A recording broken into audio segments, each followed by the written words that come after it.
भारतीय cricket team रे एबे किए हेबे नुआ कोच ताकु नै सबुठी चर्चा।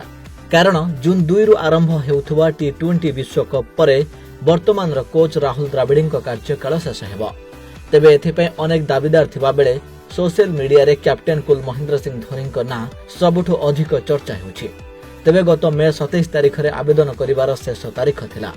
बीसीसीआई पाखकु प्राय 3000 रु अधिक आवेदन पत्र आसेछि, हेले सेथिरे अनेक फेक ना रहितबा जणा पड़िछि।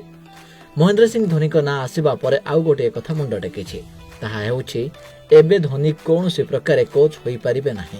तार प्रमुख कारण हेउछि धोनी जदियो आंतर्जातिक क्रिकेट रो सन्यास नै सारिछंती, हेले आईपीएल रे से खेल जारी रखिछंती।